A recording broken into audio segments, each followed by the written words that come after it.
So you're dealing with an addicted generation. This is a big time bomb ticking. This is no accident. Indeed, it is by design. I mean, seriously?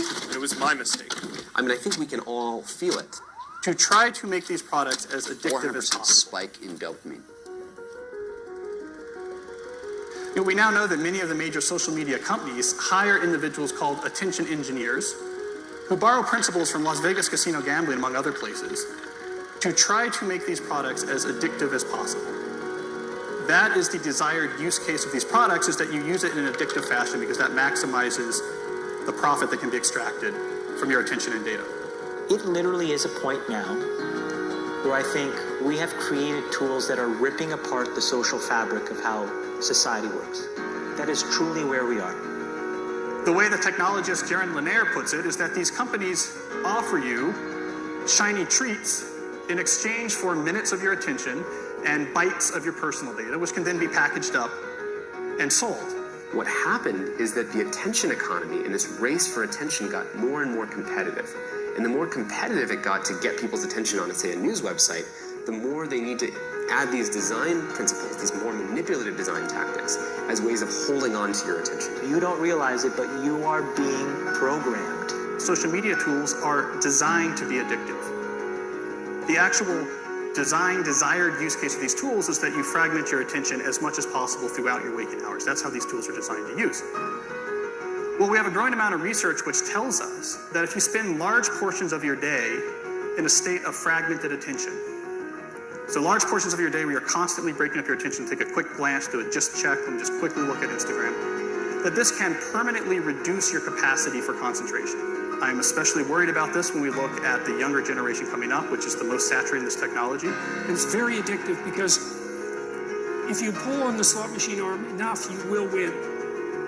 And you never know which pull will reward you. That's an addictive behavior, and it's dopamine that is driving that addiction. So what happens with social media is Robert Sapolsky, who did the foundational research on this at Stanford, calls it the magic of maybe.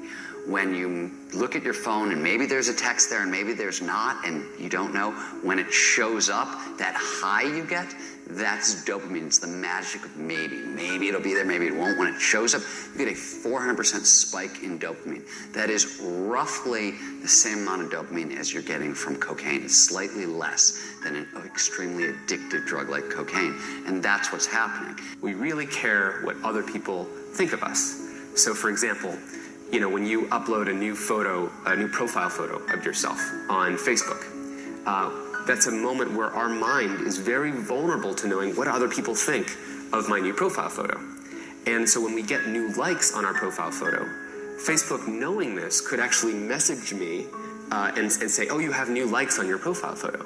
And it knows that we'll be vulnerable to that moment because we all really care about when we're tagged in a photo or when we have a new profile photo.